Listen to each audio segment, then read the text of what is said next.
Muy buenas tardes. En el día de hoy voy a hacer una breve explicación de una activity de inglés. English 6 Grammar Practice. Presentation with Jennifer Paula Quintero Arias, teacher Andrea Paula Figueroa Ramírez, Barranca Bermeja, Santander, 2022. Grammar Practice. Was your clothes freeze? My clothes freeze is Miss Aus Dairo Navarro. What did you meet? In a clothes store and from a moment when best free forward. What man free do you have on something was good?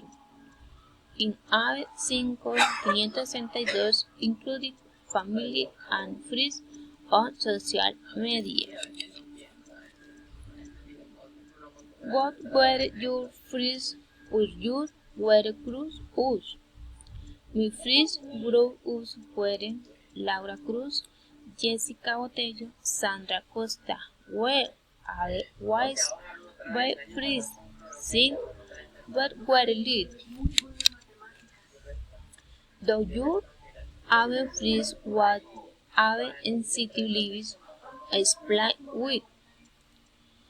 In our freeze was list as fish is list where an aventure very odd and the does did good a good did it was to our first it one list.